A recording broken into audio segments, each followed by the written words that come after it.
Hello, my name is James Manuele. I'm here at Kennedy Violins, and today we will be demonstrating how to tie a classical guitar string onto a classical guitar. I will be choosing one of our classical guitar models, the CL6, and I will be using the ProArt Diodario's EJ45s strings. They're a very generic string, but they will work just fine on most classical guitars. I will start to use the E string, which is the low bass strings, and then I will also demonstrate how to tie on one of the treble strings because they're a little bit different. The treble strings are a little more challenging to tie. So when you get your bass string, the E string, one end is going to be a little more flexible than the other. You want to use the end with a little stiffness to it. That's going to be a little easier to tie on to the bridge. So I will get this end, and you can bend it a little bit. It will take the bend, and then you will start by inserting it into the pre-existing hole that is drilled into the tie block right behind the saddle. And you want to push that a little bit, and it should come right through, as so. So you want to leave yourself some string in order to tie the string into the tie block itself. So what I'm going to do is kind of give myself at least, about 2 inches, a little over, and I'm going to wrap it around like so. So I'm creating a loop, and I'm creating a friction here right on in back of the saddle. In fact, let me give myself a little more string. Taking it over. There you go. So now this will create friction here, and the point of contact is going to be right inside, in back of the saddle, right before the tie block. And then I'm going to insert the string into the hoop. So what we'll try to do is, you don't want to pull too quickly. You want some leeway on this hoop here. So when you pull, you want the existing string to go behind the tie block, and then you pull. That's going to create the point of tie right behind there. That's going to create the knot. So you want to leave this open just a bit, so you don't, if you pull on it, then you'll lose that knot there. It's going to sit there. So now from here, since the string's in place, and the bass strings are much easier than the trebles because they will stay in place until we get tie the bass strings onto the rollers.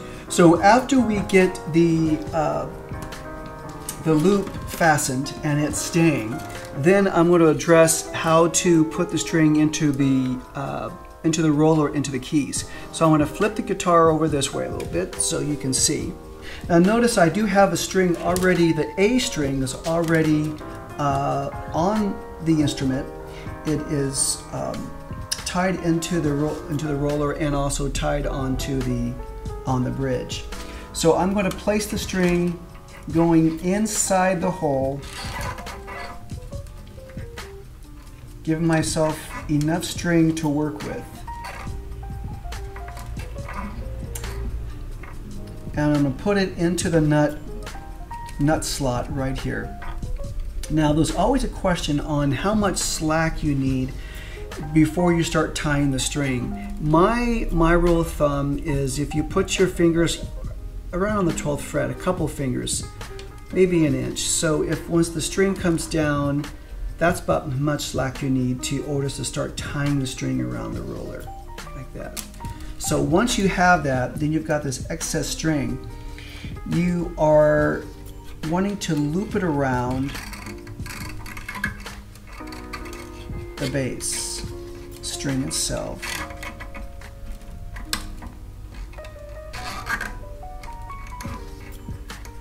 So what that will do, again, it is doing the same thing as I did in the tie block. It's going to create some friction on the string, and as you are turning it, it will lock the string in place. So you don't need a lot of excess string around the tie block. And once this gets going,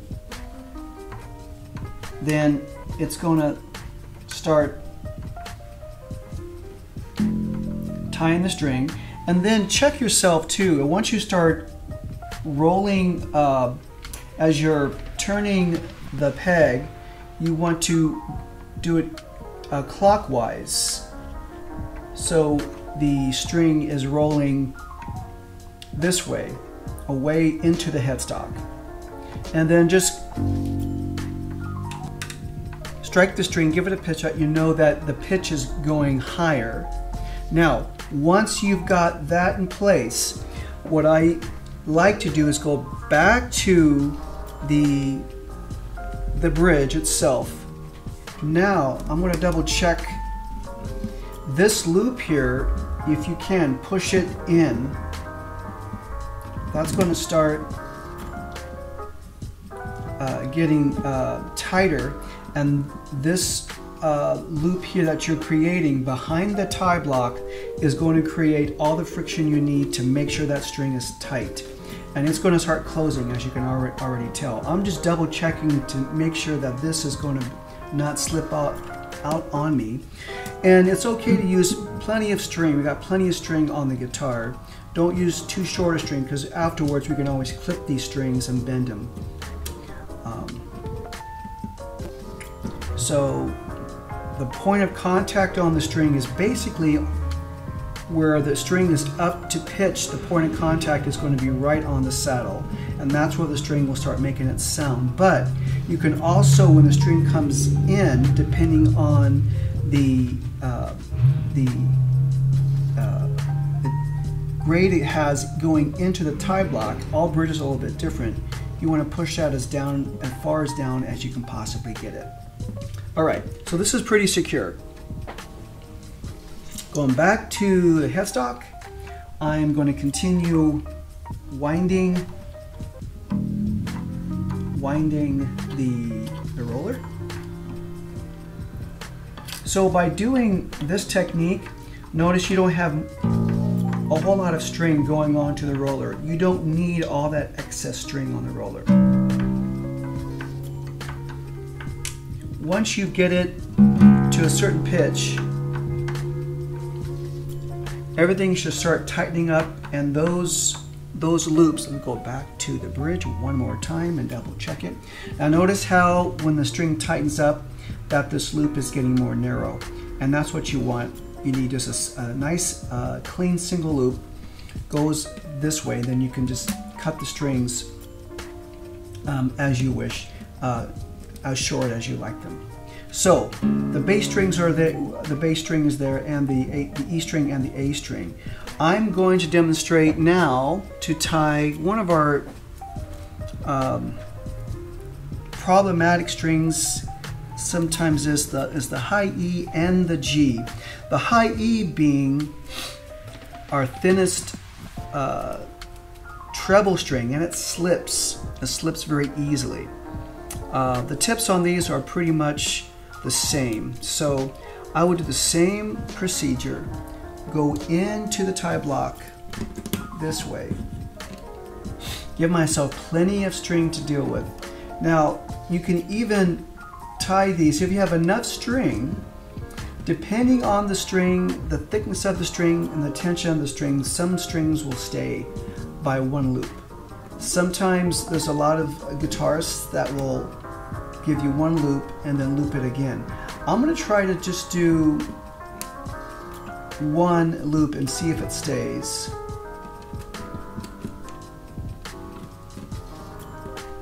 So I've got plenty of string, and notice I will tighten the string and create that point of contact behind the tie block, not on the tie block.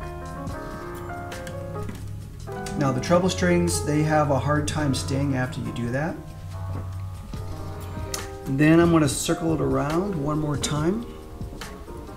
I'm going to do the same procedure. I'm going to go inside the roller. Now if you notice how large the holes are in the roller compared to the diameter of the E string.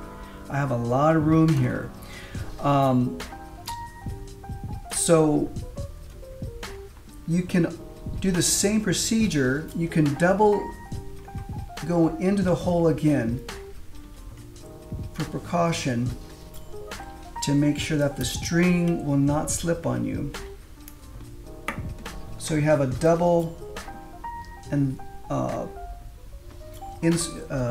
double wound around the roller going in the hole. Then once you bring it back up, you can go ahead and go around the string itself and start winding. Put it in the slot and the nut, and you can pull on it and make sure that string is right in the center the best you can. As that string is going to start winding, note you have a double wound in there, so it should be just fine. Let me pull on it a little bit. There you go. Okay, now you got it. It's pretty tight. It's going to start going right over the hole, but the wind is going to start winding on. You could either do it on the left side of the existing string in the hole or the right side. Most of the time they go on the right side so it doesn't interfere with the B string going. Okay, so I know my roller is going to be holding. It's not going to go anywhere. I'm going to go circle back and I'm going to check on my one loop on the E string. So it's holding still pretty well. I have plenty of string to work with in case it slips.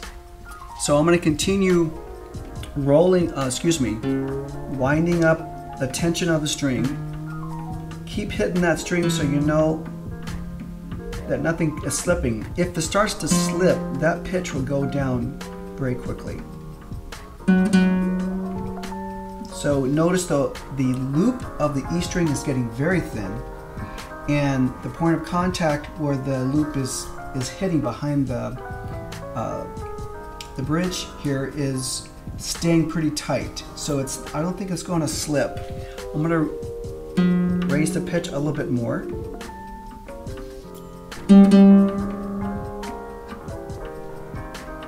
I think it's holding.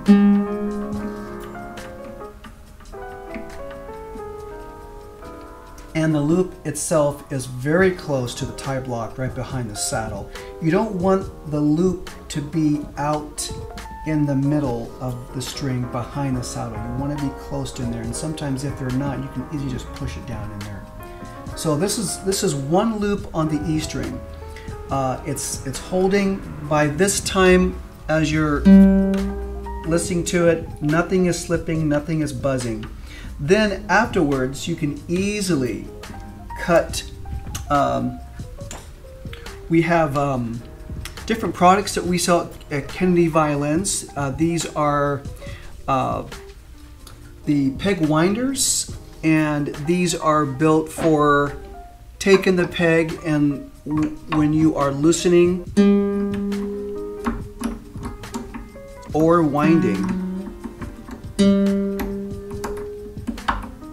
up the string. Usually these work really well when you're taking off the strings very quickly and you want to take the strings off in a hurry. You're not winding and winding. So these are a very good tool. This one is called the Pro Winder, which has on the end of it this little cutter on the end of it. So once you have some of this excess string, you can cut it so you don't have all the strings on the top of your guitar. I wouldn't cut it too close. I'll leave a little bit for once you can bend the string inward. There you go, you cut it. So once you cut a string, the string becomes rather sharp in the tip. So you can bend it inward as well. Some techniques you can use. You can get a match and you can light the tip on it and creates a ball. So doesn't have the sharp edges and can scratch the top of your guitar. But you've got excess to bend it in so it doesn't lay on your guitar, and you can even clip it even more so if you like, so it doesn't even have that much on there. The bass strings as well, you can clip these so they don't have any excess bass strings to rattle or scratch the guitar. And again, you can clip them even more and bend them in a way so it doesn't fall on your guitar. Some of the bass strings will lie very flat behind the bridge itself. Sometimes a lot of people tie their strings inside one another, so the E strings is tied into the A and the A is tied into D. That's a great way not to prevent to have extra strings on the instrument, but if you want to take one string off, you would have to take the adjacent string off, if not a couple strings off. So that's a lot of work just to change a string. So here we have the bass string on the E side and the treble string on the E side, both tied on the bridge very neatly, and one loop will do it. And then here as well, when you want to, after you tie your strings and get them up the pitch, you have a lot of excess strings, you can just go ahead and clip those off, and you don't have too much string left over on the bridge, and you have very little string winding on the roller itself, so you don't need a lot of strings. Other than that, you're ready to do, after you put all the strings on, you're ready to tune the guitar up slowly and let the string stretch a little bit, and there you are. You've got some brand new strings on your CL6. Thank you for watching. If you have any questions, please give us a call. We're all knowledgeable teachers here, and we'll be glad to help you. Have a great day. Can I start over again? Yeah. One more time. I want to just go as well. Oh, can I do it again? Yeah. Okay. I just did it backwards. Oh.